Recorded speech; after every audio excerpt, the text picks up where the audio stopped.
안녕하세요, 구독자 여러분. 오늘 하루는 어떠셨나요? 항상 건강하시고 복 많이 받으시길 바랍니다.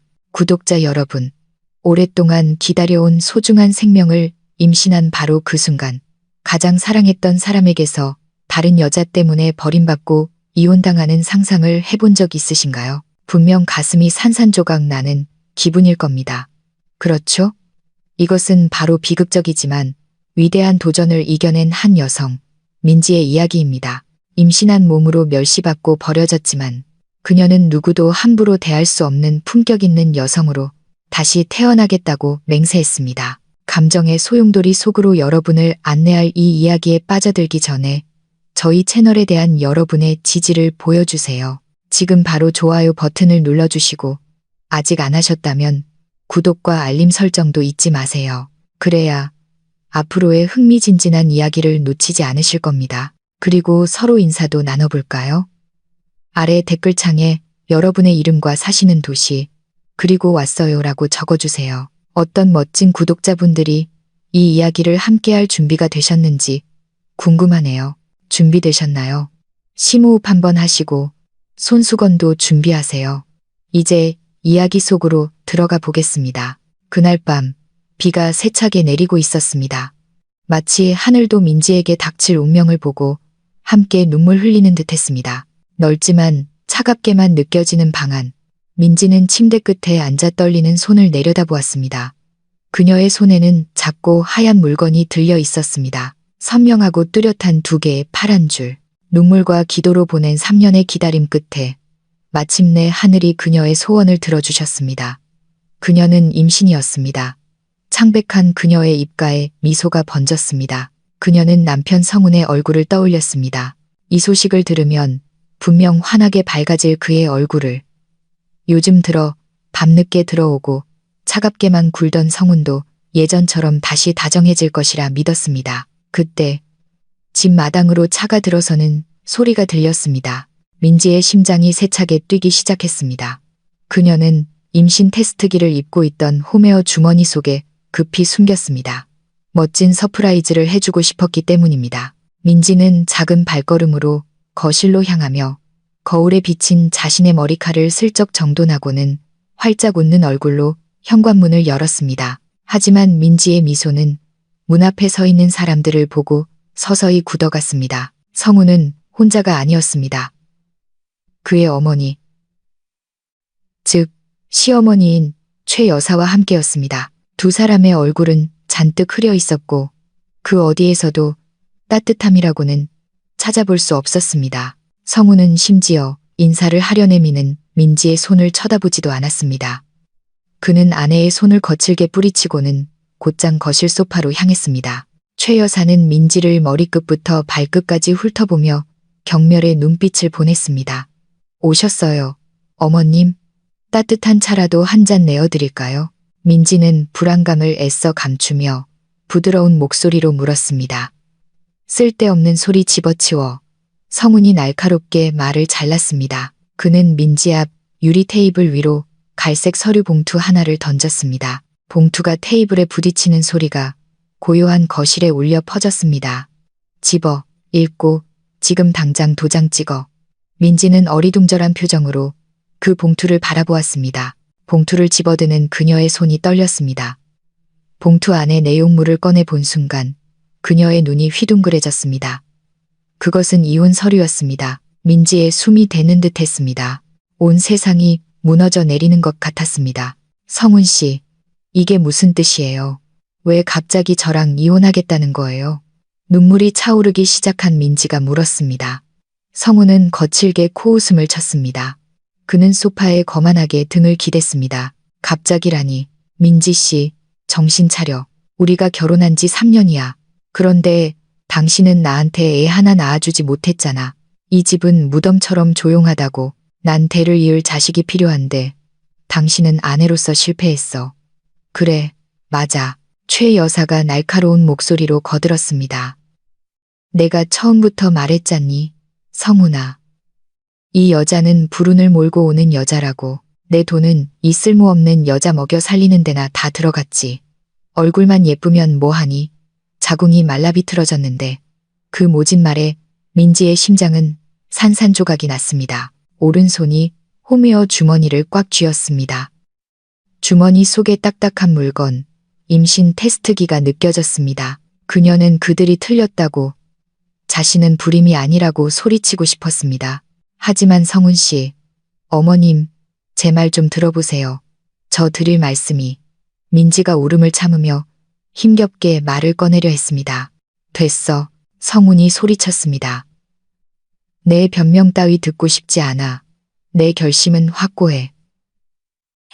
그리고 난 이미 너보다 훨씬 완벽한 여자를 찾았어. 임신도 잘하고 품격 있고 우리 엄마를 행복하게 해줄 수 있는 여자 말이야. 민지가 그 여자가 누구인지 묻기도 전에 현관문이 다시 열렸습니다. 몸에 꽉 끼는 붉은색 드레스에 하이힐을 신은 젊은 여자가 자신감 넘치는 걸음으로 들어섰습니다. 값비싼 향수 냄새가 순식간에 방 안을 가득 채웠습니다. 그녀는 유라, 민지가 그동안 성훈의 직장 동료로만 알고 있던 여자였습니다. 유라는 성훈에게 다가가 그의 옆에 애교를 부리며 앉았습니다. 심지어 민지 앞에서 부끄러운 기색도 없이 성훈의 팔에 매달렸습니다. 소개할게. 내 새 아내가 될 유라 씨야. 성훈이 일말의 죄책감도 없이 말했습니다. 유라는 민지를 향해 비웃는 듯한 미소를 지었습니다. 안녕하세요, 민지 씨. 미안하지만 이댁 사모님 자리는 이제 곧 바뀌어야 할 것 같네요. 우리 성훈 씨가 아이를 갖기까지 더 오래 기다리게 할 순 없잖아요. 그리고 네가 알아야 할 게 있는데. 최 여사가 유라를 바라보며 반짝이는 눈으로 덧붙였습니다. 우리 유라는 정말 대단한 아이야. 심지어 자신의 가임 능력까지 증명해 보였단다. 유라는 지금 성훈이 아이를 임신 중이야. 내가 오랫동안 염원해온 손자를 말이다. 민지는 그 자리에 얼어붙은 듯 굳어버렸습니다. 몸에서 모든 뼈가 강제로 뽑혀 나가는 듯 힘이 빠졌습니다. 성훈은 바람을 피웠고 유라는 임신했습니다. 고통은 더 이상 칼에 찔리는 정도가 아니었습니다. 갈기갈기 찢기는 것 같았습니다. 그녀는 유라의 평평한 배를 보다가 자신의 배를 더듬었습니다. 그곳에도 성훈의 적법한 아이, 생명이 자라고 있었습니다. 성훈 씨, 날 배신했군요. 민지가 희미하게 속삭였습니다. 드라마 좀 찍지 마, 민지 씨. 성훈이 쏘아붙였습니다. 남자는 확실한 게 필요해. 넌 그걸 못 해줬으니 내가 다른 곳에서 찾은 것뿐이야. 이제 내 짐 싸. 오늘 밤 당장 이 집에서 나가. 유라 씨가 내 얼굴 보고 스트레스 받는 거 원치 않으니까. 하지만 밖에 비가 많이 와요. 성훈 씨. 그리고 여긴 우리 집이잖아요. 우리 집? 성훈이 비웃었습니다. 여긴 내 집이야. 내가 산 집이라고. 넌 그냥 얹혀 살았을 뿐이야. 넌 지금 입고 있는 옷만 가지고 여기서 나가. 내 재산은 10원 한 장 가져갈 생각하지 마. 민지는 눈앞의 얼굴들을 쳐다보았습니다. 잔인한 성훈, 탐욕스러운 최 여사, 그리고 승리의 미소를 짓고 있는 유라. 그 순간 자신의 임신 사실을 알리려던 민지의 생각은 사라졌습니다. 만약 그들이 그녀가 임신한 것을 알게 된다면 아마도 아이를 빼앗아 갈 것입니다. 아니면 더 나쁘게는 유라가 자기 자리를 위협받을까 두려워 아이를 해칠지도 모릅니다. 안 돼. 민지는 이 죄 없는 아이가 이런 썩어빠진 가족들 사이에서 자라게 둘 수 없었습니다. 민지는 거칠게 눈물을 닦았습니다. 방금 전까지 슬픔에 잠겨있던 그녀의 눈빛이 이제는 차갑고 날카롭게 변했습니다. 그녀는 똑바로 서서 성훈의 눈을 정면으로 응시했습니다. 알겠어요, 성훈 씨. 나갈게요. 민지가 단호하게 말하자 성훈은 그녀의 바뀐 말투에 조금 놀란 듯 했습니다. 그 서류에 도장 찍을게요. 하지만 한 가지만 기억해요, 성훈 씨. 언젠가 당신은 오늘 밤의 행동을 후회하게 될 거예요. 당신은 자가를 줍기 위해 다이아몬드를 버린 거예요. 민지는 펜을 들어 흔들림 없는 손으로 이혼 서류에 도장을 찍고는 다시 테이블 위로 던졌습니다. 더 이상 돌아보지 않고 그녀는 방으로 향해 낡은 여행 가방을 꺼내 옷 몇 가지를 쑤셔 넣고는 그 호화로운 집을 나섰습니다. 문이 등 뒤에서 닫히자마자 세찬 비가 민지의 연약한 몸을 그대로 적셨습니다. 그녀는 폭풍우를 뚫고 걸으며 자신의 배를 꼭 감싸 안았습니다. 빗물과 눈물이 하나가 되어 흘러내렸습니다. 미안하다, 아가야. 그녀는 뱃속의 태아에게 속삭였습니다. 내 아빠는 우리를 원하지 않아. 하지만 엄마가 약속할게. 널 위해 죽을 힘을 다해 싸울 거야. 저들로부터 내 존재를 숨길게. 넌 엄마고 오직 엄마만의 아가야. 번개가 치는 아래 민지는 맹세했습니다. 그녀는 길거리에서 어리석게 죽지 않을 것입니다. 그녀는 다시 일어설 것입니다. 짓밟혀도 되는 약한 여자가 아니라 그들이 감히 눈도 마주치지 못할 그런 여자로 돌아올 것입니다. 민지의 여정은 이제 막 시작되었습니다. 그 폭풍우 치던 밤으로부터 한 달이 지났습니다. 민지는 이제 도시 외곽의 3평 남짓한 좁은 반지하 방에서 살고 있었습니다. 벽은 축축했고 페인트는 벗겨져 있었습니다. 에어컨이 빵빵하던 호화로운 방과는 너무나도 달랐습니다. 하지만 민지에게는 이 좁은 공간이 훨씬 더 따뜻하게 느껴졌습니다. 이곳에는 모욕과 욕설이 없었기 때문입니다. 매일 민지는 새벽 3시에 일어났습니다. 입덧 때문에 속이 메스꺼웠지만 억지로 몸을 일으켜 재래시장에 가서 장을 보고 음식을 만들었습니다. 그녀는 마지막 남은 비상금을 미천 삼아 도시락을 팔기 시작했습니다. 부끄럽지 않았습니다. 그녀는 여러 공사장을 돌며 인부들에게 도시락을 팔았습니다. 피곤함이 몰려오고 다리가 퉁퉁 부었지만 포기하고 싶을 때마다 조금씩 불러오는 배를 쓰다듬었습니다. 조금만 참아, 아가야. 엄마가 나중에 내 분유랑 기저귀 값 벌려고 힘내는 거야. 그녀는 스스로를 다독이며 속삭였습니다. 민지가 푼돈을 위해 고군분투하는 동안 도심에서 가장 호화로운 웨딩홀에서는 성운과 유라의 성대한 결혼식이 열리고 있었습니다. 크리스탈 샹들리에가 반짝이고 수입꽃들이 곳곳을 장식했으며 음식은 넘쳐났습니다. 유라는 보석이 박힌 웨딩드레스를 입고 여왕처럼 보였습니다. 성운은 거만한 미소를 지으며 그녀 옆에 늠름하게 서 있었습니다. 내 며느리 좀 봐요. 예쁘고 아이도 잘 갖잖아요.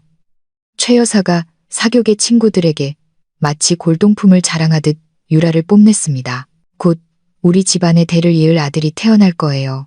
애도 못 낳던 성운이 전처와는 다르죠. 유라는 상냥하게 미소 지었지만 남몰래 성운의 옆구리를 꼬집었습니다. 자기야, 내일 장식이며 음식값이며 잔금 치러야 해. 내 신용카드 한도 초과됐어. 그녀가 나지막이 속삭였습니다. 성운의 미간이 살짝 찌푸려졌지만 그의 허영심이 그것을 덮었습니다. 걱정 마, 자기. 요즘 사업 잘 돼. 자기는 돈 걱정 말고 뱃속 아기나 잘 챙겨. 성운은 그 자랑스러운 아기가 사실은 거대한 거짓말이라는 것을 꿈에도 모른 채 대답했습니다. 유라는 안도의 한숨을 내쉬었습니다. 성운의 재산을 빼돌리려는 그녀의 계획은 순조롭게 진행되고 있었습니다. 다시 도시 외곽으로 돌아와서 그날 오후의 햇살은 유난히 뜨거웠습니다. 민지는 새로 짓는 사무실, 건물 근처에 작은 접이식 테이블을 펴고 도시락을 정리하고 있었습니다. 땀이 관자놀이를 타고 흘러내렸습니다. 그날따라 도시락은 다 팔리지 않았고 점심을 거른 탓에 어지럽기 시작했습니다. 그때 번쩍이는 검은색 세단 한 대가 민지의 작은 가게 바로 앞에 멈춰섰습니다. 정장을 깔끔하게 차려입은 한 남자가 운전기사를 따라 조수석에서 내렸습니다. 그는 위험 있어 보였고 눈빛은 날카로우면서도 부드러웠습니다. 그는 바로 그 건설 프로젝트를 시찰하러 온 부동산 회사 대표 강태준이었습니다. 태준은 누군가와 짜증 섞인 목소리로 통화하고 있었습니다. 그 고급 레스토랑은 이제 그만 갑시다. 맛이 너무 밋밋해요. 난 진짜 맛이 있는 제대로 된 음식을 먹고 싶습니다.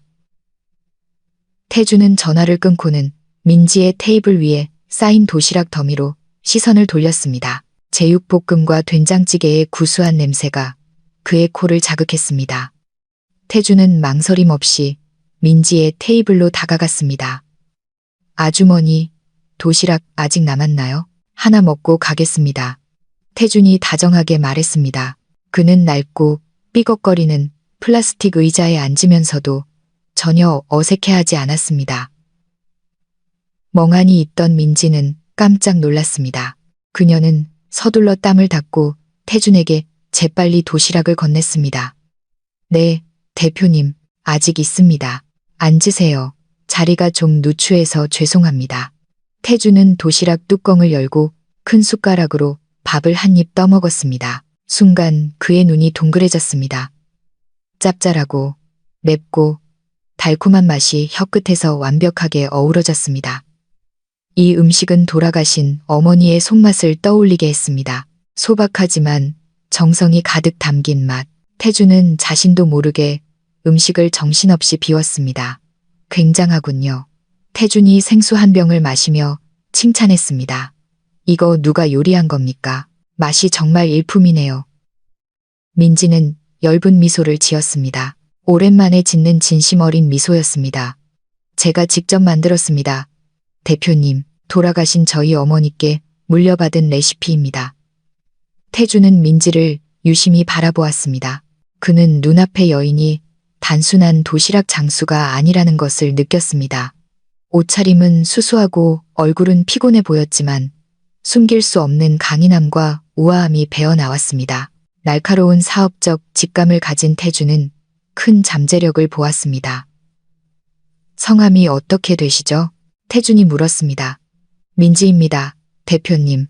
민지 씨, 이 음식은 이렇게 길거리에서만 팔기에는 너무 아깝습니다. 태준이 진지하게 말했습니다. 그는 자신의 명함을 꺼내 테이블 위에 놓았습니다. 다음 주에 이 프로젝트 분양 사무실에서 투자자 설명회가 있습니다. 100명분의 케이터링이 필요해요. 이런 도시락을 원하는데 좀 더 고급스러운 상자에 담았으면 합니다. 해내실 수 있겠습니까? 민지는 입을 다물지 못했습니다. 100개라니. 상상도 해본 적 없는 가장 큰 주문이었습니다. 그 주문으로 얻는 수익이면 2달치 월세를 내고 산부인과 검진 비용까지 마련할 수 있었습니다. 가능하시겠습니까? 네, 대표님, 물론입니다. 민지가 반짝이는 눈으로 대답했습니다. 좋습니다. 내일 이 명함에 있는 번호로 연락해서 계약금 얘기를 진행하죠. 최고의 음식을 기대하겠습니다. 태준은 미소를 짓고는 고급 세단으로 향했습니다. 차에 타기 전 그는 테이블 뒤에서 작게 고개를 숙여 감사 인사를 하고 있는 민지를 한 번 더 돌아보았습니다. 태준의 가슴에 이상하고 따뜻한 떨림이 일었습니다. 5년 전 아내가 세상을 떠난 이후로 오랫동안 느껴보지 못했던 감정이었습니다. 그날은 민지에게 전환점이 되었습니다. 성운이 거짓으로 가득 찬 허울뿐인 파티에 돈을 낭비하고 있을 때 민지는 막 자신의 성공으로 가는 문을 열었습니다. 운명의 수레바퀴가 돌기 시작했습니다. 민지를 단순한 사업가로서 뿐만 아니라 사랑받을 자격이 있는 여자로서 그녀의 삶을 바꿔줄 인물과 만나게 한 것입니다. 하지만 민지는 태준의 신뢰를 증명하는 동시에 나날이 불러오는 배를 숨기기 위해 2배로 더 열심히 일해야 한다는 것을 깨달았습니다. 성운과 유라의 결혼 생활이 3개월째 접어들었지만 그 호화로운 집의 분위기는 점점 뜨거워지기 시작했습니다. 사랑의 열기가 아니라 산더미처럼 쌓인 청구서 때문이었습니다. 성우는 서재에 앉아 욱신거리는 관자놀이를 눌렀습니다. 그의 앞에는 눈이 휘둥그레질 만한 액수가 찍힌 신용카드 명세서가 놓여 있었습니다. 명품 가방, 수입 구두, 스파 관리에 단 2주 만에 수천만 원이 사라졌습니다. 유라 씨, 성운이 크게 불렀습니다. 유라는 사과를 씹으며 여유롭게 방으로 들어왔습니다. 왼손은 이제 제법 불러 보이는 배를 쓰다듬고 있었습니다. 사실 그 배는 헐렁한 원피스 안에 솜과 실리콘 패드를 정교하게 채워 넣은 가짜였습니다. 왜 그래, 자기야. 그렇게 소리 지르면 우리 아기 놀라잖아. 유라가 자신의 강력한 무기를 사용하며 애교 섞인 목소리로 말했습니다. 이것 좀 봐. 성운이 유라에게 명세서를 던졌습니다. 도대체 뭘 샀기에 이렇게 많이 나온 거야. 이번 달 우리 회사 사정이 좀 안 좋아. 유라 씨, 돈을 아껴야지. 이렇게 펑펑 쓰면 어떡해. 유라는 입을 삐쭉 내밀고는 일부러 슬픈 표정을 지었습니다. 자기는 어떻게 자기 아내한테 그렇게 계산적이야. 내가 쇼핑하는 건 다 자기를 위해서 내 외모 가꾸려는 거잖아. 그리고 나 임신했잖아. 자기. 쇼핑 안 하면 스트레스 받는단 말이야. 내가 스트레스 받으면 뱃속 아기한테 안 좋다고. 만약 유산이라도 되면 자기가 책임질 거야? 성훈이 대답하기도 전에 최 여사가 문가에 나타났습니다. 그녀는 아끼는 며느리를 변호하며 사나운 얼굴을 하고 있었습니다. 어이, 성훈이, 내 아내한테 소리 지르지 마라. 유라는 우리 집안의 대를 이을 아들을 품고 있어. 원하는 건 뭐든지 사주게 놔도 돈은 또 벌면 되지만 손자는 돈으로도 못 사는 귀한 존재야. 네가 인색하게 굴어서 우리 손주 잘못되기라도 하면 어쩔 거냐. 성우는 입을 다물었습니다. 완벽한 패배였습니다. 손자라는 말은 항상 그를 침묵시키는 마법의 주문이었습니다. 그는 분노를 억지로 삼킬 수밖에 없었습니다. 그의 등 뒤에서 유라가 교활한 승리의 미소를 짓고 있다는 사실을 까맣게 모른 채 유라는 그 모자무제를 조종하는 방법을 아주 잘 알고 있었습니다. 하지만 마음 깊은 곳에서는 불안감이 싹트기 시작했습니다. 가짜 배는 어떻게든 꾸밀 수 있었지만 성훈과 함께 병원 검진을 가는 것은 언제까지 피할 수 있을까요? 성훈이 초음파 검사에 같이 가자고 할 때마다 유라는 단골 의사가 휴가라거나 갑자기 머리가 아프다거나 혹은 사교계 친구들과 이미 다녀왔다는 등 1000가지 핑계를 댔습니다. 성훈의 가정에 재정적 위기가 닥쳐오는 동안 도시의 다른 한편에서는 민지가 빌린 소박한 주방에서 김이 모락모락 피어오르고 있었습니다. 태준의 회사 행사를 위한 케이터링 주문은 대성공이었습니다. 민지가 만든 도시락은 태준의 사업 파트너들 사이에서 입소문이 났습니다. 태준의 투자 덕분에 이제는 더 깔끔해진 포장과 진정한 손맛이 어우러져 주문이 계속해서 밀려들었습니다. 오늘 민지는 태준의 사무실에서 열리는 임원회의에 점심 식사를 직접 배달했습니다. 그녀는 이제 4개월 차에 접어든 배를 가리기 위해 헐렁한 셔츠와 통 넓은 바지를 입었습니다. 피곤했지만 뚜렷한 삶의 목표가 생겼기 때문에 얼굴은 더 생기 있고 빛나 보였습니다. 안녕하세요, 대표님. 점심 식사 주문하신 거 가져왔습니다. 민지가 태준의 사무실로 들어가며 정중하게 인사했습니다. 서류를 검토하느라 바빴던 태준은 즉시 고개를 들고 환하게 웃었습니다. 아, 민지 씨, 늘 시간 맞춰 와주시네요. 고맙습니다. 아, 잠시만 앉으세요. 민지는 어색하게 자리에 앉았습니다. 태준은 자신의 큰 의자에서 일어나 민지와 마주보는 소파에 앉았습니다. 그의 시선은 부드러우면서도 무언가를 꿰뚫어 보는 듯 했습니다. 이번 달 매출이 급격하게 올랐더군요. 민지 씨. 지금 그 주방은 이 모든 주문을 처리하기에 너무 좁을 겁니다. 태준이 대화를 시작했습니다. 네, 대표님. 감사하게도 그렇습니다. 좀 벅차긴 하지만 이웃 한 분의 도움을 받아 아직은 혼자서 감당할 만합니다. 민지가 겸손하게 대답했습니다. 태준은 천천히 고개를 저었습니다. 계속 로봇처럼 일만 할 수는 없어요. 당신은 큰 잠재력을 가지고 있습니다.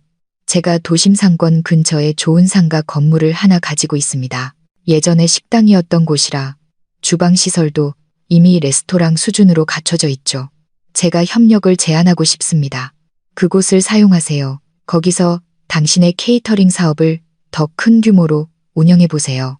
임대료는 사업이 안정된 후에 수익 분배 방식으로 이야기하면 됩니다. 민지의 눈에 눈물이 고였습니다. 이 제안은 마치 한낮의 꿈만 같았습니다. 대표님, 왜 저한테 이렇게 잘해주시는 건가요? 저는 아무것도 가진 것 없는 이혼녀일 뿐인데요. 태준은 민지를 깊이 응시했습니다.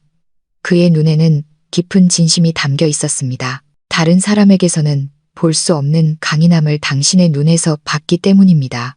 그리고 솔직히 말해서 당신의 음식은 제게 집으로 돌아온 것 같은 느낌을 줍니다. 저는 당신이 성공하는 것을 보고 싶습니다.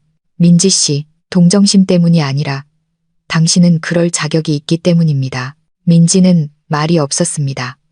심장이 떨렸습니다. 성훈과의 결혼 생활 동안 그녀는 이런 식으로 인정받아 본 적이 없었습니다. 성훈은 항상 그녀가 하는 모든 일을 당연한 의무로 여겼고 그 이상의 가치를 두지 않았습니다. 하지만 이제 막 알게 된 태준이라는 남자는 그녀에게 날아오를 수 있는 날개를 달아주려 하고 있었습니다. 감사합니다, 대표님. 대표님의 제안을 받아들이겠습니다. 절대 실망시켜드리지 않겠다고 약속합니다. 민지가 감동을 참으며 떨리는 목소리로 말했습니다. 회의 중이 아닐 때는 그냥 태준 씨라고 부르세요.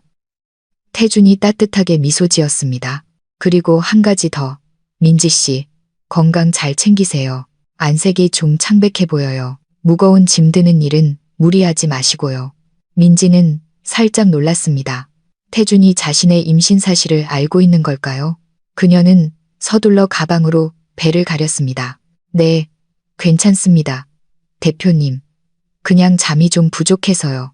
그날 밤, 두 사람의 운명은 더욱 극명하게 엇갈렸습니다. 성우는 집에 돌아와 유라가 입맛에 맞지 않는다는 이유로 방금 도우미 아주머니가 만든 음식을 버리고 5성급 호텔 음식을 시켜달라고 떼쓰는 모습을 발견했습니다. 성우는 버려진 음식을 주워 담으며 분노를 사겼습니다.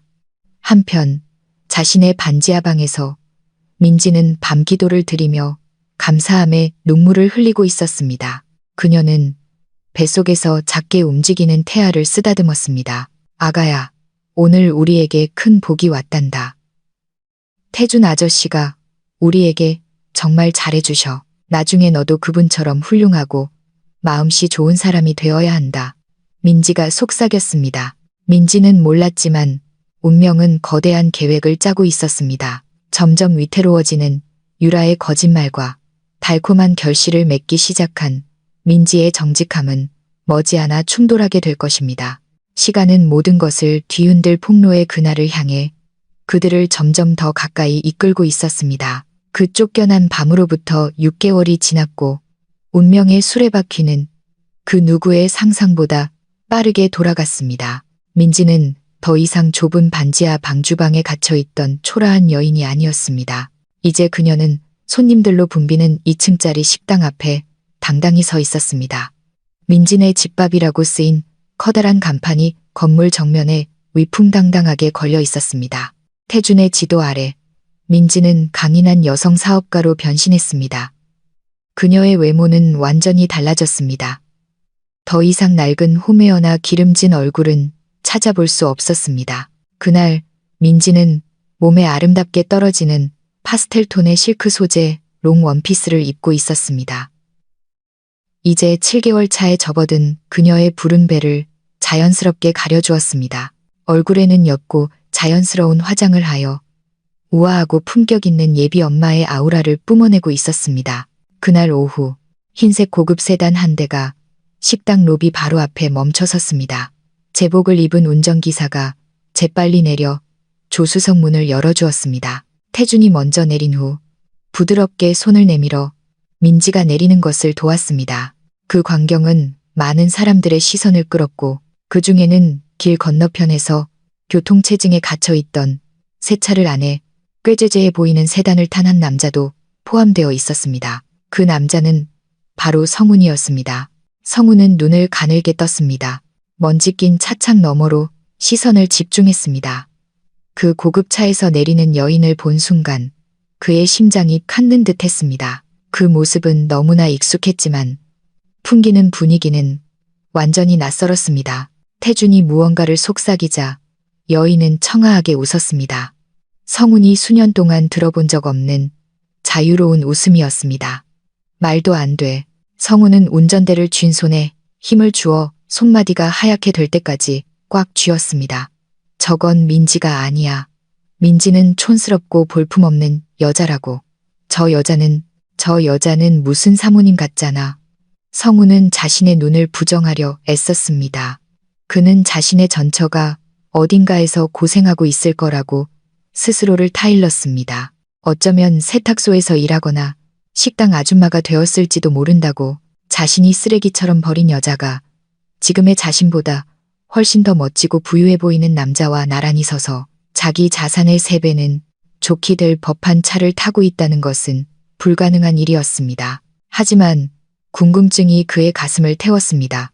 차에서 내려 확인하고 싶었지만 뒤에서 울리는 경적 소리에 어쩔 수 없이 차를 계속 몰아야 했습니다. 그는 수많은 물음표를 남긴 채 그 고통스러운 광경을 뒤로했습니다. 한편 식당 안에서 태주는 민지를 2층에 있는 개인 사무실로 안내하여 쉴 수 있게 해주었습니다.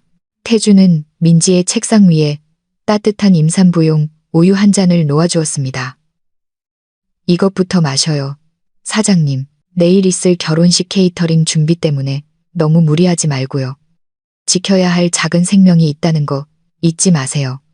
태준이 꾸밈없는 걱정스러운 어조로 말했습니다. 민지는 미소를 지으며 우유를 한 모금 마셨습니다. 지난 몇 달간 그들의 관계는 매우 독특하게 흘러갔습니다. 태준은 한 번도 자신의 감정을 명확하게 표현한 적이 없었지만 그의 행동은 항상 말보다 더 큰 의미를 담고 있었습니다. 그는 마치 깨지기 쉽지만 소중한 유리처럼 민지를 지켜주었습니다. 태주는 민지가 임신한 사실을 알고 있었습니다. 민지가 아이 아빠가 누구인지 직접 말한 적은 없었지만 태주는 결코 묻지 않았습니다. 그는 조건 없이 그 모든 것을 받아들였습니다. 고마워요, 태준 씨. 태준 씨가 아니었다면 저와 이 아이는 아직도 길거리를 헤매고 있었을 거예요. 민지가 진심으로 대답했습니다. 당신이 스스로의 힘으로 대단한 일을 해낸 거예요, 민지 씨. 나는 단지 문을 열어줬을 뿐이고 그 문으로 들어와 모든 것을 정복한 건 바로 당신입니다. 태준이 대답했습니다. 그의 시선이 이내 진지하게 변했습니다. 아, 맞다. 다음 주에 열리는 기업인의 밤, 갈라 디너 파티에 내 사업 파트너로서 그리고 내 파트너로서 함께 가줬으면 해요. 준비됐나요? 민지는 깜짝 놀랐습니다. 그 갈라 디너에는 이 도시의 최고 기업가들이 많이 참석할 것입니다. 어쩌면 과거에 자신의 사업 인맥을 자랑하기 좋아했던 성운도 포함될지 모릅니다. 하지만 두려움 대신 민지의 마음속에 용기가 솟아났습니다. 그녀는 더 이상 과거의 민지가 아니었습니다. 네, 태준 씨, 갈게요.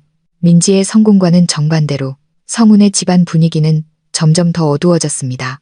성운은 머리가 지끈거리는 채로 집에 돌아왔습니다. 아까 보았던 민지를 닮은 여인의 모습이 여전히 머릿속을 떠나지 않았습니다.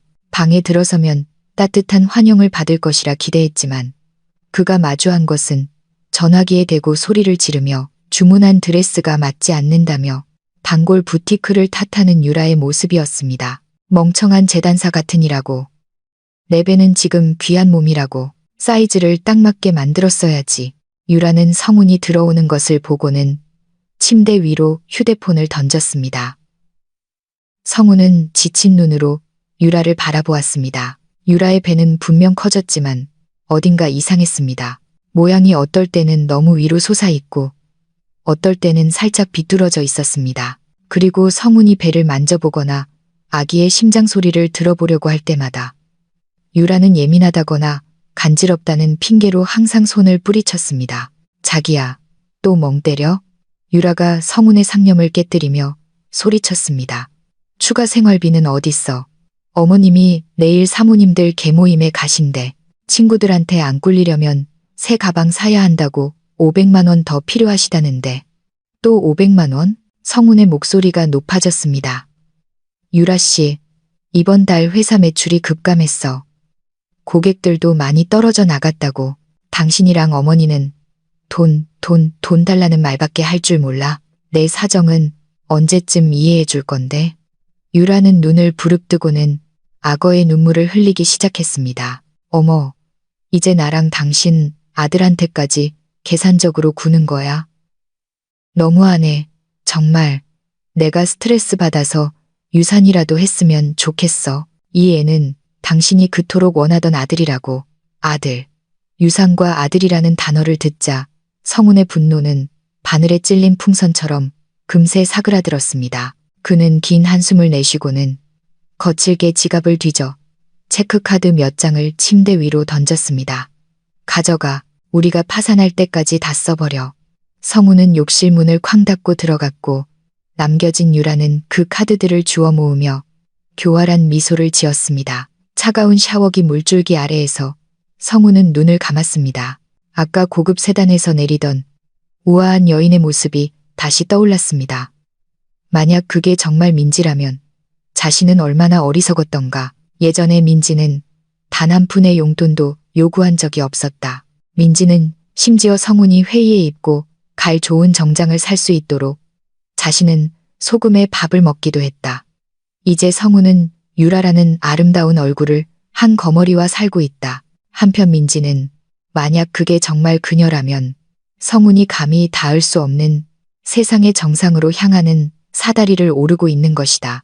후회라는 감정이 작지만 따끔하게 싹트기 시작했고 진실이 마침내 밝혀지는 순간 폭발할 준비를 하고 있었습니다. 하늘은 잿빛이었고 마치 자신의 큰 의자에 앉아 상념에 잠긴 성훈의 마음과도 같았습니다.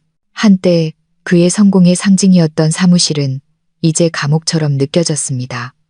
책상 위 전화기가 쉴 새 없이 울렸지만 성훈은 내버려 두었습니다. 누가 전화하는지 알고 있었습니다. 원자재 대금 결제를 독촉하는 공급업체이거나 아니면 그가 사는 호화로운 집의 대출금 만기가 다가왔음을 알리는 은행일 것입니다. 대표님, 그의 비서가 두려움에 찬 얼굴로 문을 두드렸습니다. 철강 공급업체에서 지난달 대금을 오늘까지 결제하지 않으면 납품을 중단하겠다고 합니다. 성우는 터질 것 같은 관자놀이를 눌렀습니다. 그들에게 일주일만 더 기다려달라고 해. 다음 주에 자금이 들어온다고. 하지만 대표님, 그들은 더 이상 믿지 않습니다. 대표님께서 벌써 3번이나 약속하셨다고 합니다. 비서가 기어들어가는 목소리로 말했습니다. 알아서 처리해. 무슨 핑계를 대든. 내가 당신한테 월급 주는 건 일하라고 주는 거지. 내 머리를 더 아프게 하라고 주는 게 아니야. 성훈이 소리쳤습니다. 비서는 서둘러 문을 닫고 나갔고 남겨진 성훈은 서류를 바닥에 내동댕이 쳤습니다. 그의 숨이 가빠졌습니다. 유라와 결혼한 이후 회사의 자금 흐름은 엉망이 되었습니다. 사업 자금으로 굴려야 할 돈이 유라와 최 여사의 사치스러운 생활비를 대는데 빨려 들어갔습니다. 예전에 민지와 함께일 때는 재정 상태가 매우 안정적이었습니다. 민지는 훌륭한 가정 재무관리사였습니다. 당시 성훈의 수입이 그리 많지 않았음에도 민지는 저축을 하고 작은 금 투자도 했으며 식탁에는 항상 맛있는 음식을 차려냈습니다. 음식을 생각하자 성훈의 배에서 꼬르륵 소리가 났습니다. 그는 점심을 아직 먹지 못했습니다. 민지가 끓여주던 김치찌개와 고등어구이의 모습이 갑자기 눈앞에 아른거렸습니다. 소박하지만 사랑이 가득 담긴 음식. 고통스러운 그리움이 갑자기 그의 가슴을 덮쳤습니다. 성훈은 무거운 발걸음으로 집에서 잠시 쉬기를 바라며 평소보다 일찍 퇴근하기로 했습니다. 하지만 희망은 희망일 뿐이었습니다. 집 문을 열자마자 최 여사의 날카로운 목소리가 그를 맞았습니다. 어이쿠, 우리 집 돈줄 오셨네. 소파에 편안히 앉아 다리를 주무르던 최 여사가 소리쳤습니다. 성훈아, 너 대체 어떻게 된 거냐? 엄마 방 에어컨이 고장난 지 이틀이나 됐는데 수리 기사도 안 부르고 더워 죽겠어. 잠을 잘 수가 없다고. 성훈은 긴 한숨을 내쉬며 거칠게 넥타이를 풀었습니다. 어머니, 저 이제 막 집에 들어왔어요. 먼저 성훈아, 피곤하지 않니? 밥은 먹었니? 라고 물어봐 주실 수는 없나요? 왜 항상 첫마디가 불평이세요? 최 여사가 눈을 흘겼습니다. 어쭈, 이제 엄마한테 대드는 거냐? 언제부터 이렇게 불효자가 됐어? 예전에 그 민지랑 살 때는 순종적이었는데 왜 이제는 반항아가 된 거야? 성우는 말이 없었습니다. 예전에 그가 순종적이었던 이유는 민지가 항상 중재하고 어머니의 감정을 진정시키고 성훈에게 부담을 주지 않으면서 조용히 집안 문제를 해결했기 때문입니다. 이제 그 완충제는 더 이상 없었습니다. 성훈이 자리에 앉기도 전에 유라가 유명 브랜드 쇼핑백 2개를 들고 화난 얼굴로 2층에서 내려왔습니다. 성훈 씨, 왔어? 이것 좀 봐. 자기, 유럽에서 수입한 명품 유모차 샀어. 원래 300만 원인데 할인해서 250만 원밖에 안 해. 완전 싸지 않아? 유라가 신나게 떠들며 남편 얼굴에 영수증을 들이밀었습니다. 영수증에 찍힌 숫자를 본 성훈의 눈이 휘둥그레졌습니다. 피가 끓어올랐습니다. 250만 원? 유라 씨, 당신 미쳤어? 회사 거래처 대금은 밀려 있고 집 전기세도 끊기기 직전인데 당신은 오토바이 한 대 갑자리 유모차를 사? 유라의 얼굴에서 미소가 순식간에 사라지고 일부러 상처받은 표정으로 바뀌었습니다. 왜 나한테 소리 질러? 다 우리 아기를 위해서 그런 거잖아. 당신은 우리 집안의 대를 이을 아들을 딱딱하고 허리 아픈 싸구려 유모차에 태울 거야? 당신 핏줄한테 너무하네. 정말. 그래도 이렇게 비쌀 필요는 없잖아, 유라 씨. 우리 지금 위기라고. 성훈이 소리쳤습니다. 그의 목소리가 온 집안에 울려 퍼졌습니다. 유라는 울부짖기 시작했습니다. 날이 갈수록 연기력이 늘고 있었습니다. 아, 배 아파, 자기. 아, 쥐가 나. 어머님 도와주세요. 성훈 씨가 날 나쁘게 만들었어. 나 스트레스 받게 해. 내 아기, 내 아기. 최 여사는 즉시 당황하며 유라에게 다가가 성훈을 날카롭게 쏘아보았습니다. 이것 봐. 네가 한 짓을 봐. 네. 아내가 이렇게 아파하잖아. 만약 우리 손주가 잘못되기라도 하면 널 용서하지 않을 거다. 성훈아. 빨리 사과하고 저 유모차 값 결제해. 성훈은 그 자리에 얼어붙은 채 서 있었습니다. 눈앞의 드라마에 머리가 지끈거렸습니다. 그는 갇힌 기분이었습니다. 화를 내고 싶었지만 아들을 잃을지도 모른다는 두려움이 그를 막았습니다. 극심한 패배감을 느끼며 성훈은 영수증을 받아들고 구겨버렸습니다. 알았어, 내가 낼게. 하지만 내 허락 없이 쇼핑하는 건 이번이 마지막이야. 성훈이 차갑게 말하고는 힘없이 자신의 방으로 걸어 들어갔습니다. 차갑고 고요한 방 안에서 성훈은 침대 끝에 앉았습니다. 그는 이제 유라의 값비싼 향수병과 화장품으로 가득 찬 화장대를 바라보았습니다. 예전에 그 화장대는 민지의 소박한 파우더와 립스틱만 놓여 있었습니다. 성훈은 두통약을 찾으러 책상 서랍을 열었습니다. 그의 손이 우연히 낡은 표지에 작은 수첩에 닿았습니다. 그것은 민지가 남기고 간 그녀의 손글씨로 쓰인 가계부였습니다. 성훈은 그것을 펼쳤습니다. 아주 깔끔했습니다. 1일 성훈 씨 월급 입금, 전기세, 수도세 납부, 어머님 용돈 저축, 성훈 씨 오토바이 수리비 저축, 남은 돈으로 시장 보기 충분. 성훈 씨는 닭볶음탕을 좋아함. 눈물이 성훈의 뺨을 타고 흘러내렸습니다. 그는 자신이 얼마나 어리석었는지 이제야 깨달았습니다. 그에게는 훌륭한 재무관리사이자 셰프이자 헌신적인 아내인 민지가 있었습니다. 하지만 그는 이제 자신의 삶을 서서히 갉아먹는 아름다운 기생충을 위해 그녀를 버렸습니다. 민지야. 성훈이 텅 빈 방에서 희미하게 속삭였습니다. 어디 있니? 나 너무 힘들어.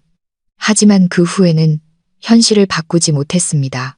밖에서는 유라가 유모차를 핑계로 또 돈을 얻어냈다고 내연남에게 문자를 보내며 교활한 미소를 짓고 있었습니다. 사실 그 유모차는 친구에게서 싸게 산 중고품을 터무니없이 비싼 가격으로 부풀린 것이었습니다. 성훈은 정말로 파멸을 향해 걸어가고 있었고 다른 곳의 민지는 더 높이 날아오를 준비를 하고 있었습니다. 민지의 식당 주방에 있던 크리스탈 조명들이 하나둘씩 꺼지기 시작했습니다. 직원들은 30분 전에 모두 퇴근했고 2층짜리 식당에는 평온한 정적만이 남았습니다. 하지만 도로가 내려다 보이는 큰 창가 구석에서 민지는 여전히 앉아 월간 재무 보고서를 검토하고 있었습니다. 이제 8개월 차에 접어든 그녀의 배는 입고 있던 복숭아색의 헐렁한 원피스 너머로 봉긋하게 솟아 있었습니다.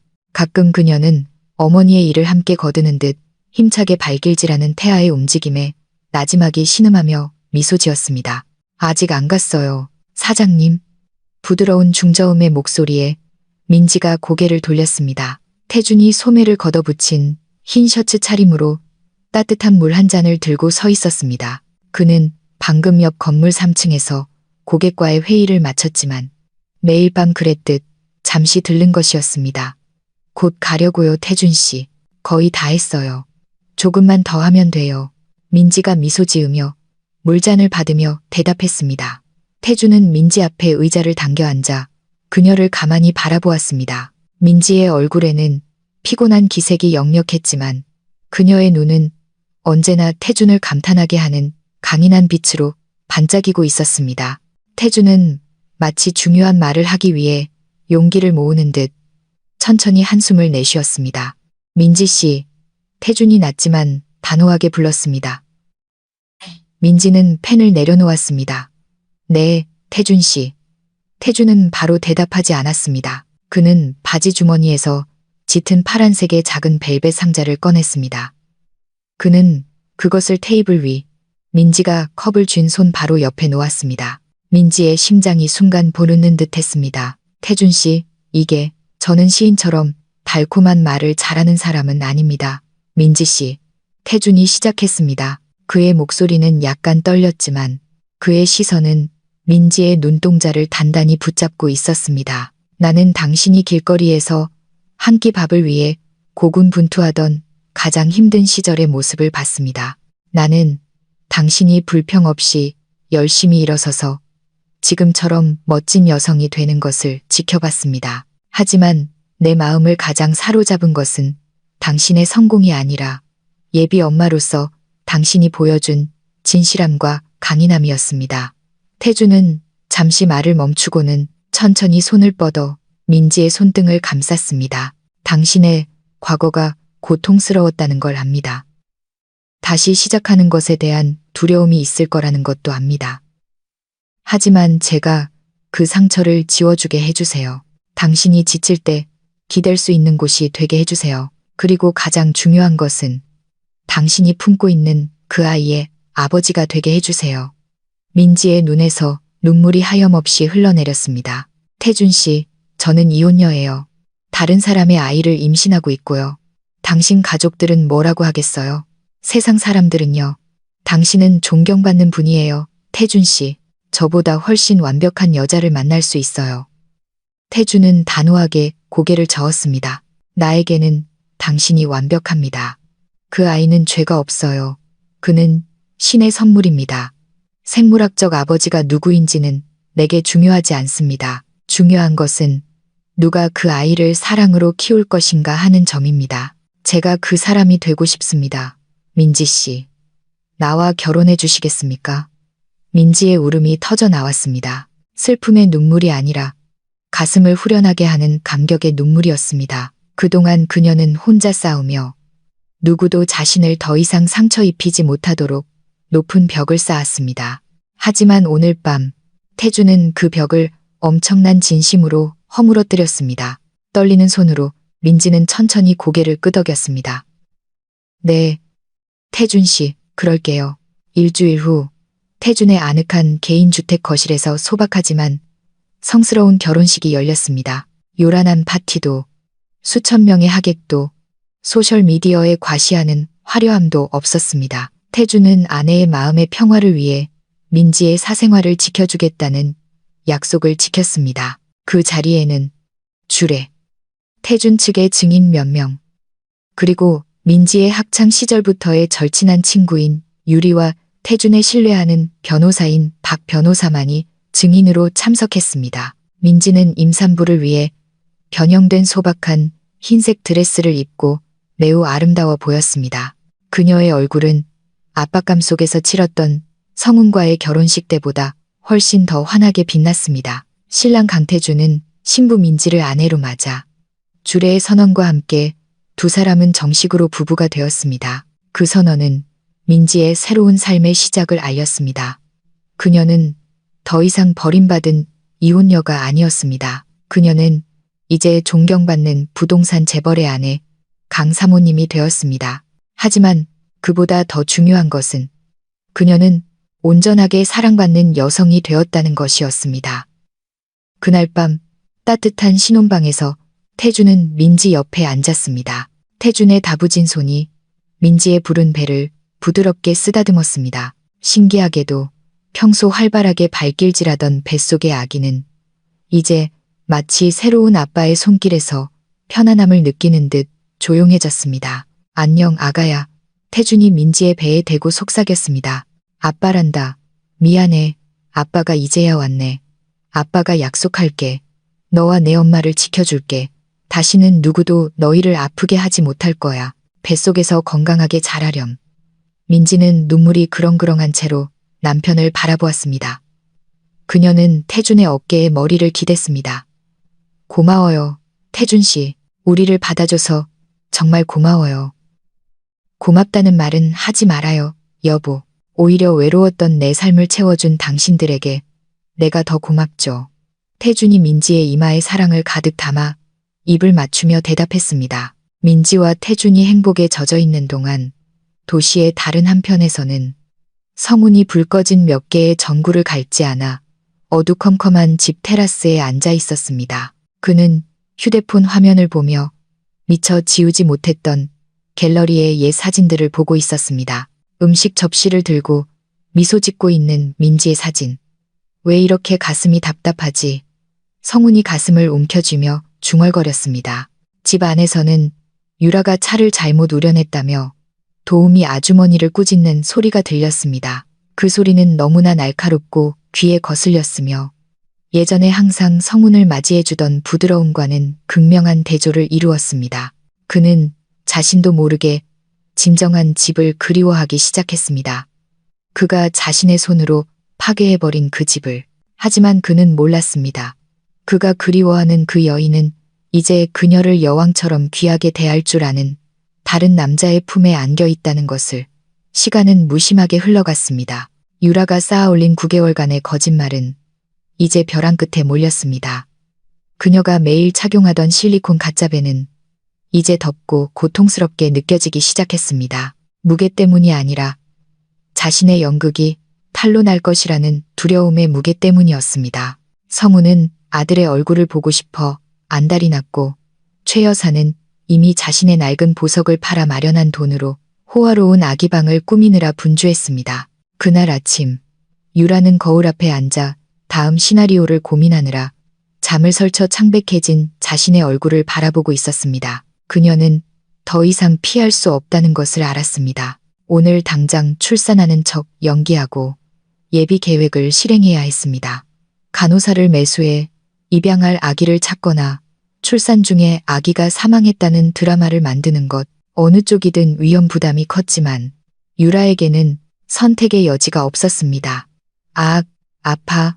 유라의 비명이 성훈의 집의 아침 정적을 깨뜨렸습니다. 정원에 물을 주던 최 여사는 호스를 내던지고 방으로 달려들어왔습니다.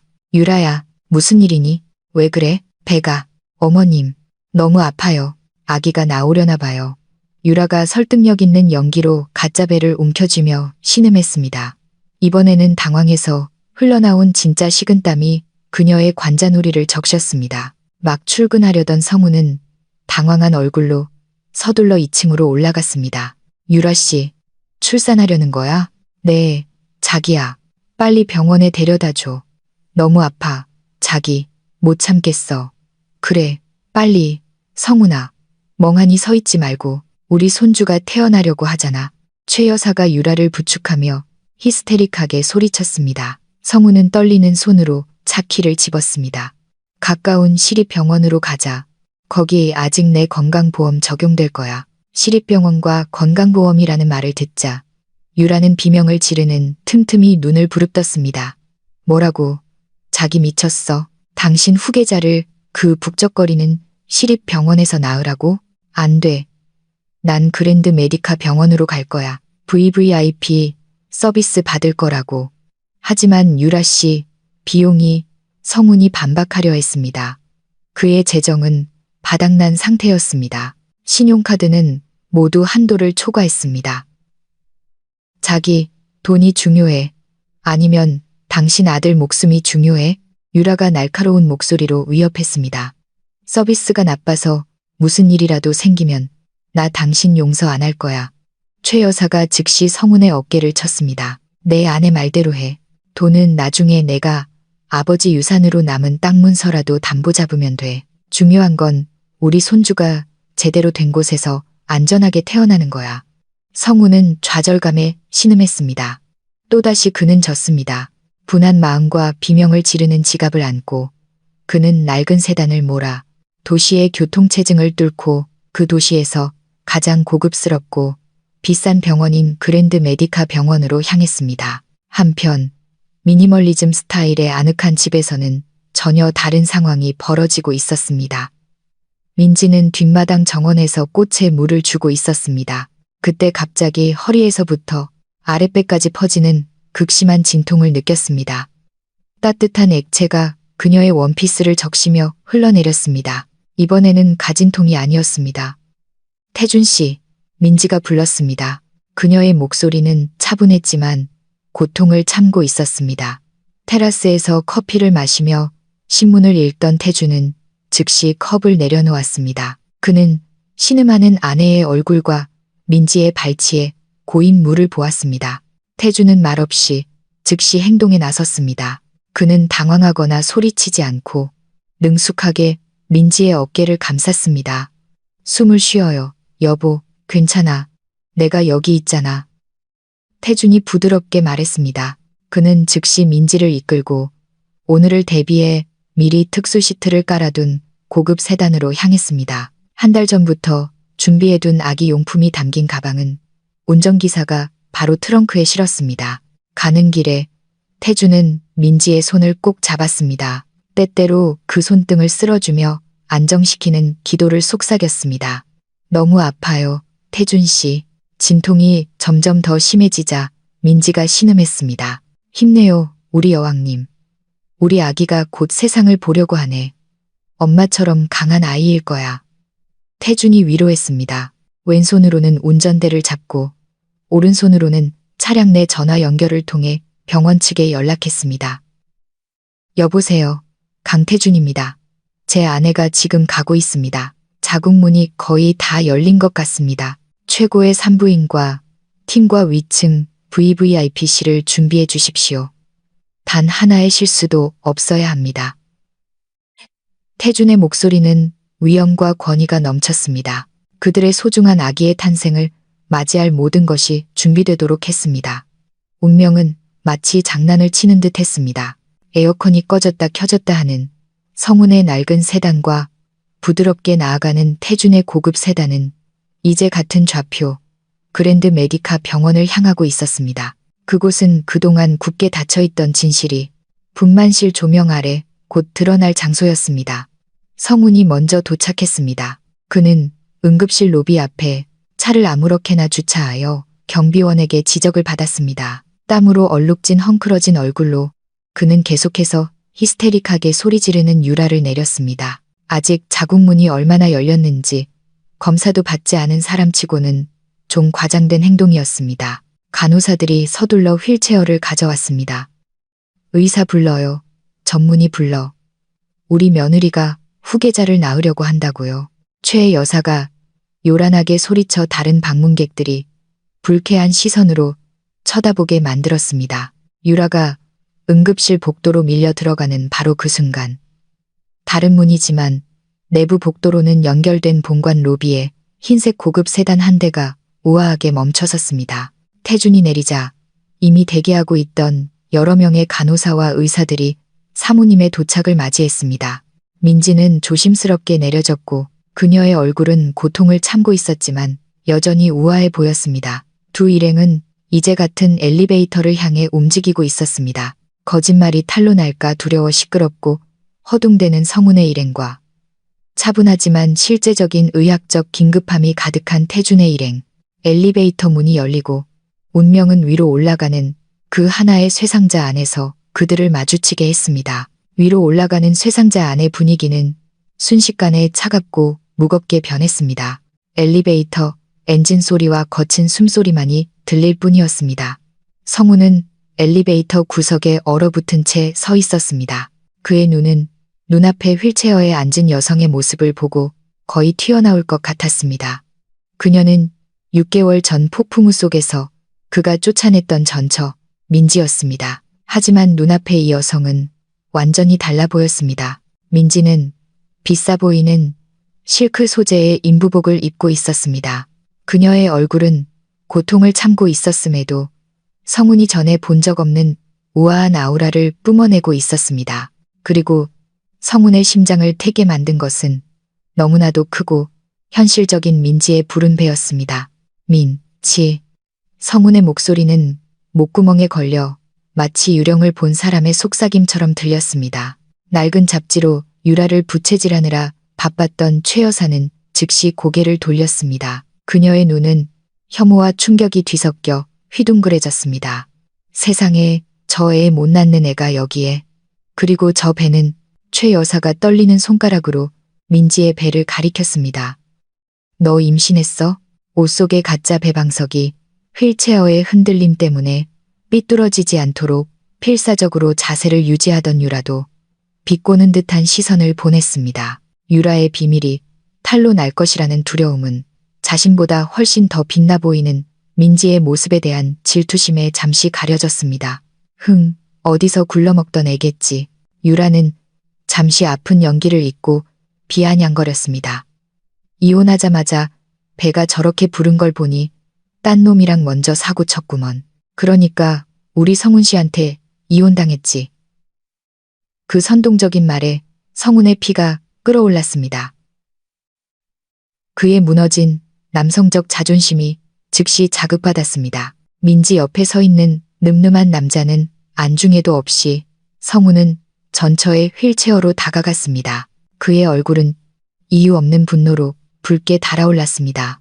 대답해 민지. 성훈이 거칠게 쏘아붙였습니다. 여기서 뭐 하는 거야? 임신. 누구 애야? 나한테서 이혼당하고 몸이라도 팔았나 보지. 이런 고급 병원에 들어오려고 내 자존심까지 팔아넘긴 거냐? 대답해. 그 말들은 듣는 이의 마음을 찌르는 날카로운 비수처럼 날아왔습니다. 휠체어에 앉은 민지는 그저 눈을 감고 극심한 진통이 다시 자궁을 덮쳐오자 태준의 손을 더 꽉 잡았습니다. 그녀는 그 비열한 비난에 대답할 가치조차 느끼지 못했습니다. 그녀의 입술은 굳게 닫혀 있었고 정신 나간 인간들을 상대하는 대신 곧 있을 출산의 고통을 위해 힘을 아끼고 있었습니다. 조용히 지켜보던 태준이 천천히 고개를 돌렸습니다. 그의 차갑고 날카로운 시선이 성훈의 눈동자를 직접 꿰뚫자 성훈의 기세가 약간 꺾였습니다. 태준은 소리치거나 욕하지 않았지만 그의 몸에서 뿜어져 나오는 권위적인 기운이 엘리베이터 안의 공기를 무겁게 만들었습니다. 입 조심하시죠. 태준이 낮고 무겁고 힘있는 목소리로 말했습니다. 한마디만 더 제 아내를 모욕하면 당신이 이 건물에서 당신의 남은 평판마저 잃고 나가게 될 거라고 장담합니다. 아내. 성훈이 어색하게 비웃었습니다. 멍청한 소리 마세요. 당신 속은 겁니다. 이 여자는 제 전처예요. 애도 못 낳는 여자라고요. 저랑 3년 결혼 생활 동안 임신도 못했어요. 지금 임신했다면 그건 제 애가 절대 아니에요.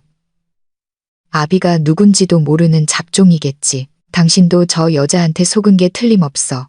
띵. 뜨거운 논쟁은 엘리베이터 도착 소리에 끊겼습니다.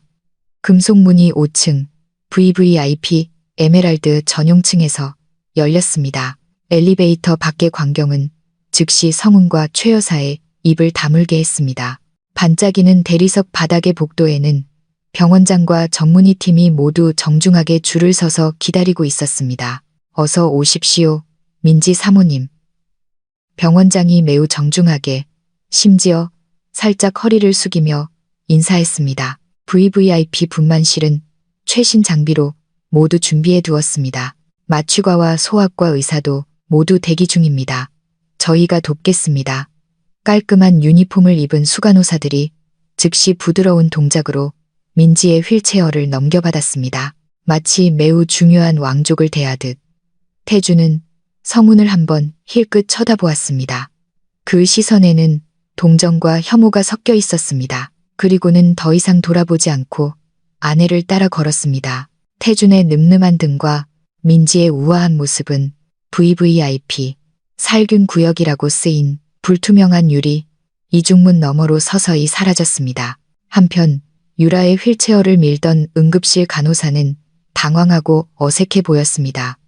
그녀는 손에 든 환자 상태 카드를 보았습니다. 선생님, 사모님, 간호사가 성훈에게 망설이며 말했습니다. 아무래도 층을 잘못 온 것 같습니다. 유라님께서는 3등급 보험으로 등록되어 있어서요. 3등급 분만실은 2층에 있습니다. 여긴 비보험 임원 전용층입니다. 성훈은 그 자리에 못 박힌 듯 서 있었습니다.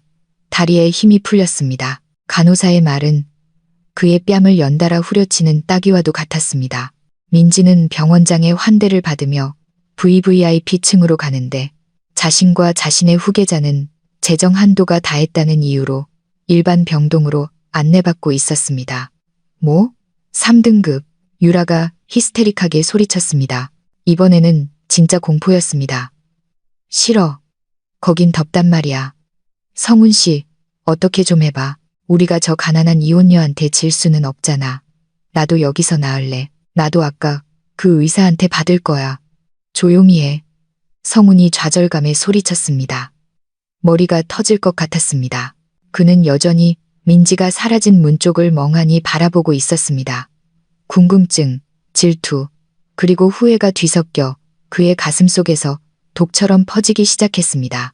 어떻게 이런 일이. 예전에 푼돈을 세던 민지가 이제 재벌처럼 환대를 받다니. 그 남자는 도대체 누구이며 민지가 임신한 아이는 누구의 아이란 말인가. 간호사님, 제 아내를 먼저 아래층으로 데려가 주세요. 저는 화장실 좀 다녀오겠습니다. 성훈이 거친 숨을 몰아쉬며 핑계를 댔습니다. 자기야, 나 버리고 가지마. 자기야. 유라가 공포에 질려 소리쳤습니다. 그녀는 혼자 의사의 검진을 받는 것이 두려웠습니다. 만약 의사가 그녀의 배를 검사한다면 그녀의 인생은 끝장입니다. 하지만 성훈은 상관하지 않았습니다. 그는 아내와 어머니의 외침을 무시했습니다. 그는 조용히 빠져나와 민지의 흔적을 따라 VVIP 복도를 향해 은밀하게 발걸음을 옮겼습니다. 그는 진실을 알아야만 했습니다. 그는 자신의 두 눈으로 그 유리문 뒤에서 무슨 일이 일어나고 있는지 확인해야 했습니다.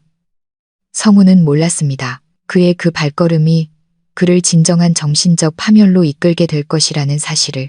성훈은 심장이 세차게 뛰는 채로 VVIP 복도로 몰래 들어갔습니다. 그의 눈은 민지 일행이 들어갔던 방 번호를 미친 듯이 찾았습니다.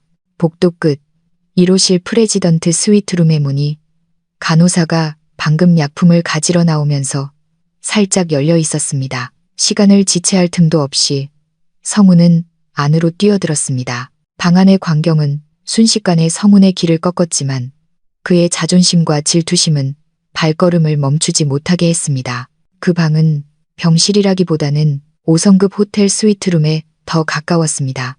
푹신한 가죽 소파, 대형 스크린 TV, 그리고 신선한 꽃다발이 공간을 장식하고 있었습니다. 방 한가운데 최첨단 분만 침대 위에는 민지가 옆으로 누워 있었습니다. 그녀의 얼굴은 점점 더 심해지는 진통을 참느라 땀과 눈물로 젖어 있었습니다. 태주는 그녀 옆에 서서 민지의 손을 꼭 잡고 그의 늠름한 모습과는 대조적으로 너무나 부드러운 목소리로 격려의 말을 속삭이고 있었습니다. 연기 한번 대단하네, 민지. 성훈의 목소리가 그 친밀한 공간을 갈랐습니다. 태준이 재빨리 고개를 돌렸습니다. 붉게 상기된 얼굴과 거친 숨을 몰아쉬며 문가에 서 있는 성훈을 보자 그의 턱이 굳어졌습니다. 고통에 신음하던 민지가 눈을 뜨고 전 남편이 그곳에 있는 것을 보고 놀랐습니다. 성훈 씨, 나가요. 민지가 힘없이 신음했습니다. 성훈은 아랑곳하지 않았습니다. 그는 다가가서 민지의 큰 배를 날카롭게 쏘아보았습니다. 네가 솔직하게 말하기 전까지는 안 나갈 거야. 내 꼴을 좀 봐, 민지. 예전에는 나한테 생활비 구걸하더니 이제는 이런 호화로운 방에서 사모님 행세를 해? 이 남자한테 내 남편인 척 연기해달라고 얼마를 줬어? 아니면 이 남자가 내 새로운 스폰서야? 성훈이 떨리는 손가락으로 태준의 얼굴을 가리켰습니다.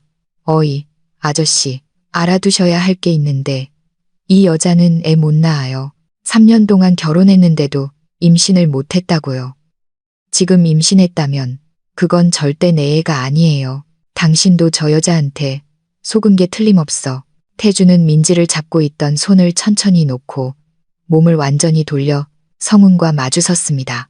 그의 큰 키 때문에 성훈은 고개를 들어야 했습니다.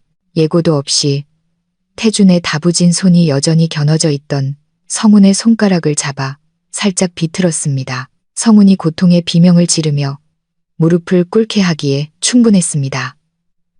악, 놔. 당신 미쳤어? 폭행으로 고소할 거야. 성훈이 소리쳤습니다. 당신의 더러운 손을 내 아내와 내 아이에게서 치워. 태준의 목소리는 낮았지만 방해받은 사자의 으르렁거림처럼 무섭게 들렸습니다. 내가 누구냐고 물었나? 민지가 누구냐고 물었나? 바로 그때 방문이 활짝 열렸습니다.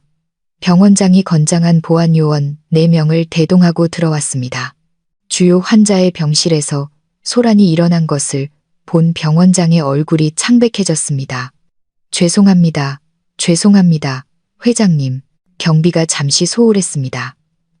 병원장이 당황하며 소리치고는 성훈을 노려보았습니다.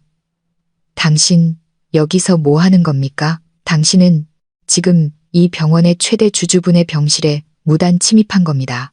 고통에 신음하던 성훈은 그 순간 얼어붙었습니다.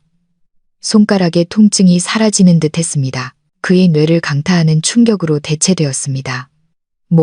뭐라고요? 최대, 주주? 병원장은 단호하게 고개를 끄덕이며 양복을 바로잡았습니다. 그렇습니다. 강태준 회장님은 산토소 그룹의 소유주이시며 이 병원의 최대 주주이십니다. 그리고 민지 사모님은 병원장이 민지를 정중하게 가리켰습니다.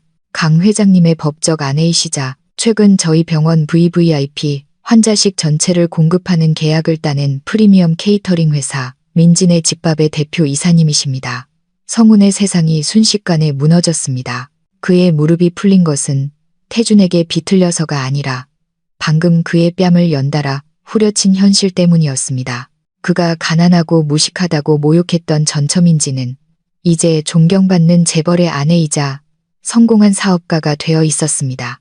성훈은 멍한 시선으로 민지를 바라보았습니다. 그녀는 그의 시선을 마주하지 않았습니다. 민지는 오직 자신의 호흡과 자신의 아기, 그리고 자신의 진정한 남편인 태준에게만 집중하고 있었습니다. 민지는 더 이상 성훈을 위협적인 존재로 보지 않았습니다. 그저 애처로운 과거일 뿐이었습니다. 말도 안 돼. 성훈이 속삭였습니다. 이건 꿈이야. 저 자를 끌어내. 태준이 보안 요원들에게 차갑게 명령했습니다. 그리고 다시는 2층에 발도 못 붙이게 해. 필요하다면 사생활 침해 및 불미스러운 행위로 경찰에 신고해. 2명의 보안 요원이 여전히 멍한 상태인 성훈을 즉시 끌어냈습니다. 성훈은 이미 산산조각 난 마지막 자존심을 지키려 발버둥 쳤습니다. 잠깐, 놔줘요. 나도 여기 있을 권리가 있어. 내 아내 유라가 아래층에서 출산하고 있다고. 내 후계자, 내 아들을 낳고 있단 말이야. 문 밖으로 끌려나가면서 성훈이 히스테릭하게 소리쳤습니다. 두고 봐. 내 아들이 저 사생아보다 더 훌륭해질 테니까. 하지만 운명은 신비롭고 매우 신속하게 움직였습니다. 성훈이 막 엘리베이터 앞까지 끌려나갔을 때 아래층에서 온 간호사 한 명이 창백한 얼굴과 가쁜 숨을 몰아쉬며 엘리베이터에서 달려나왔습니다. 그녀는 경비원에게 붙잡혀 있는 성훈을 보았습니다. 성훈님, 성훈님, 간호사가 다급하게 불렀습니다. 성훈은 발버둥을 멈췄습니다. 무슨 일이야? 내 아들 태어났어? 아들이지. 잘생겼지? 그는 마지막 남은 체면을 지켜줄 유일한 희망을 담아 물었습니다. 간호사는 두려운 얼굴로 고개를 저었습니다. 응급실 의사 선생님이 크게 화나셨어요. 저희가 내진을 하고 태아 심장 박동기를 부착하려고 했는데 유라님께서 거부하고 난동을 부리셨어요. 결국 저희가 억지로 확인했는데 간호사는 나쁜 소식을 전하기 두려운 듯 침을 삼켰습니다. 알고 보니 아기가 없었어요. 선생님. 아기가 없다니 무슨 소리야? 아기가 죽었어. 성훈이 눈을 부릅떴습니다. 심장이 내질 것 같았습니다. 아니요, 선생님. 간호사의 목소리가 떨렸습니다. 유라님 뱃속에는 실리콘 방석과 천뭉치가 들어있었어요. 유라님은 임신한 게 아니었어요. 선생님, 임신한 척한 거였어요. 정적, 분주했던 병원 복도가 성훈에게는 갑자기 고요해졌습니다. 벽시계의 똑딱거리는 소리가 그의 고막을 치는 듯 했습니다. 간호사의 말이 그의 머릿속에서 계속 맴돌았습니다. 임신이 아니었어요. 실리콘 방석, 척한 거였어요. 거짓말. 성훈이 속삭였습니다. 목소리가 갈라졌습니다. 네가 거짓말하는 거야. 사실입니다, 선생님. 지금 유라님은 들킨 후에 도망치려다 원무과에 붙잡혀 계시고 최 여사님은 대기실에서 기절하셨습니다. 간호사가 덧붙였습니다. 성훈은 바닥에 주저앉았습니다. 그의 다리는 더 이상 몸을 지탱할 수 없었습니다. 위층, 그 호화로운 방에서는 민지가 진짜 아기를 낳기 위해 고군분투하고 있었습니다. 성훈이 예전에 거부하고 외면했던 바로 그 아기를. 한편 이곳에서 그는 자신이 진실한 아내, 재산, 그리고 가족을 고무배와 허풍을 위해 모두 버렸다는 것을 막 깨달았습니다. 성훈의 파멸은 이제 완벽해졌습니다. 그는 치명적인 10분 만에 모든 것을 잃었습니다. 우렁찬 아기 울음소리가 프레지던트 스위트룸의 정적을 깨뜨렸습니다. 그 울음소리는 민지에게 승리의 노래와도 같았습니다. 목숨을 건 사투 끝에 그녀는 마침내 건강하고 잘생기고 피부가 뽀얀 남자 아기를 출산했습니다. 태주는 감격의 눈물로 젖은 눈으로 의사의 손에서 그 작은 아기를 받았습니다. 회사를 이끌 때는 강인하고 단호했던 그의 손이 이제 막 태어난 작고 붉은 몸을 안을 때는 부드럽게 떨렸습니다. 감정을 억누르며 떨리는 목소리로. 태주는 아기의 오른쪽 귀에 얼굴을 가까이 대고 사랑을 담아 속삭였습니다. 민지는 그 광경을 감사함으로 넘치는 마음으로 바라보았습니다. 출산 후의 고통은 자신을 진심으로 사랑하는 남자가 이제 자신의 아들을 사랑 가득한 눈으로 바라보는 모습을 보자 눈 녹듯 사라졌습니다. 고마워요, 여보. 태준이 속삭이고는 민지의 이마에 오랫동안 입을 맞췄습니다. 완벽해. 이 행복을 가져다줘서 정말 고마워. 위층의 천국 같은 분위기와는 정반대로 아래층 원무과에서는 지옥이 펼쳐지고 있었습니다. 성우는 미친 사람처럼 난동을 부렸습니다. 그는 간호사가 유라의 옷 속에서 강제로 꺼낸 실리콘 방석을 병원 타일 바닥에 내동댕이 쳤습니다. 이 뱀 같은 여자, 날 속였어. 우리 엄마를 속였어. 성훈이 이제 구석에 몰려 두려움에 떨고 있는 유라의 얼굴 앞에서 소리쳤습니다. 그녀의 화장은 눈물과 땀으로 엉망진창이 되어 있었습니다. 자기가 인색하니까 그렇지. 유라도 지지 않고 맞받아쳤습니다. 그녀의 속물적인 본성이 마침내 가면 없이 드러났습니다. 내가 임신한 척 안 했으면 자기가 나한테 그 가방이랑 구두랑 보석 사줬겠어? 자기가 멍청한 거야. 아들 하나 갖고 싶다는 집착 때문에 속이기가 얼마나 쉬웠는데 이런 못된 것. 기절했다가 막 깨어난 최 여사가 유라의 머리채를 잔인하게 잡아챘습니다. 내 돈 돌려놔. 네, 그 가짜 아기. 방 꾸미느라 담보 잡은 내 금부치들 돌려내. 이 사기꾼아. 그 부끄러운 소란에 보안 요원들이 다른 환자들에게 불편을 준다는 이유로 세 사람을 병원 로비 밖으로 끌어내야만 했습니다. 뜨겁게 달아오른 주차장 아스팔트 위에 성우는 주저앉았습니다. 그의 시선은 텅 비어 있었습니다. 그는 방금 민지라는 진실하고 충실했던 아내를 잃었습니다. 그는 위층에서 막 태어난 알고 보니 아들이었던 자신의 친아들을 잃었습니다. 그리고 이제 그는 자신의 재산이 유라라는 사기꾼에게 모두 빨렸다는 것을 깨달았습니다. 극심한 후회가 심장마비보다 더 고통스럽게 그의 가슴을 찔렀습니다. 민지의 우아한 얼굴과 그녀의 큰 배의 모습이 그를 괴롭혔습니다. 그것은 그의 핏줄이었고 그의 아들이었습니다. 마지막 남은 힘과 이성을 쥐어짜 성우는 다시 로비 쪽으로 달려가려 했습니다. 그는 민지의 발 앞에 엎드려 빌고 싶었습니다. 그는 단 한순간이라도 아들의 얼굴을 보고 싶었습니다. 비켜요. 내 아내 만나야겠어. 내 아들 볼 거라고. 입구에서 제지당하자 성훈이 횡설수설했습니다. 하지만 그의 발걸음은 인간의 벽에 막혔습니다. 태준의 변호사인 박 변호사가 VVIP 로비 입구를 막고 굳건히 서 있었습니다.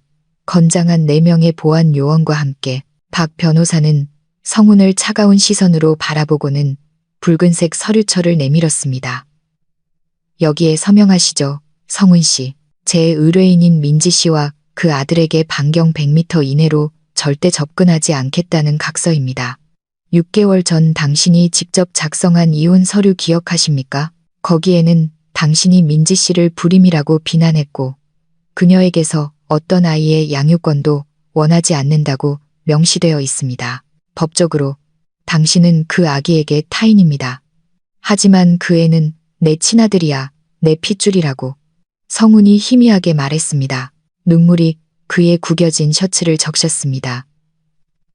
당신은 아버지가 아닙니다.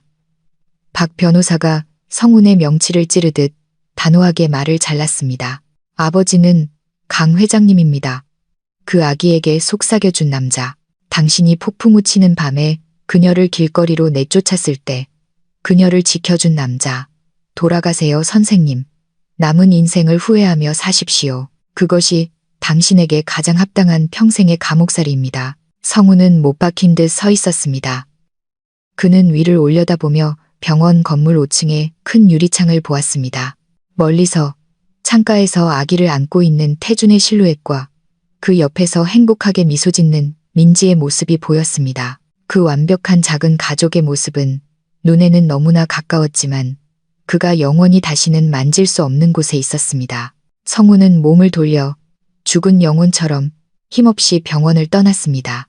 주차장에서 여전히 서로를 탓하며 소리 지르는 최 여사와 유라의 비명 소리를 뒤로 한 채 그는 졌다. 완전히 처참하게 졌다. 시원한 VVIP 병실 안에서 민지는 태준의 품에 안겨 깊이 잠든 아들을 바라보았습니다. 그녀는 더 이상 성훈에 대한 복수심을 생각하지 않았습니다. 성훈의 파멸을 보는 것은 그녀에게 만족감을 주지 못했습니다. 왜냐하면 그녀의 가장 큰 행복은 지금 그녀가 가진 평화였기 때문입니다. 세상에 온 걸 환영해, 아가야. 민지가 마음속으로 속삭였습니다. 우린 이제 안전해. 과거는 이제 완전히 닫혔어. 민지는 미소 지었습니다. 그녀가 이 인생의 싸움에서 이긴 것은 악을 분노로 갚아서가 아니라 행복하고 성공하고 마땅히 사랑받음으로써였다는 것을 깨달았습니다. 그녀는 버림받은 이혼녀가 아니라 누구도 함부로 건드릴 수 없는 사모님으로 자신만의 행복의 궁전의 여왕으로 돌아왔습니다. 탐욕과 허영심에 눈이 멀어 잠시 반짝이는 자갈을 줍기 위해 진실한 다이아몬드를 절대 버리지 마십시오. 인과응보는 실제합니다. 인내와 노력은 항상 달콤한 결실을 맺고 사람의 격을 높여줄 것입니다. 반면 배신과 오만은 파멸과 끝없는 후회로 이끌 뿐입니다.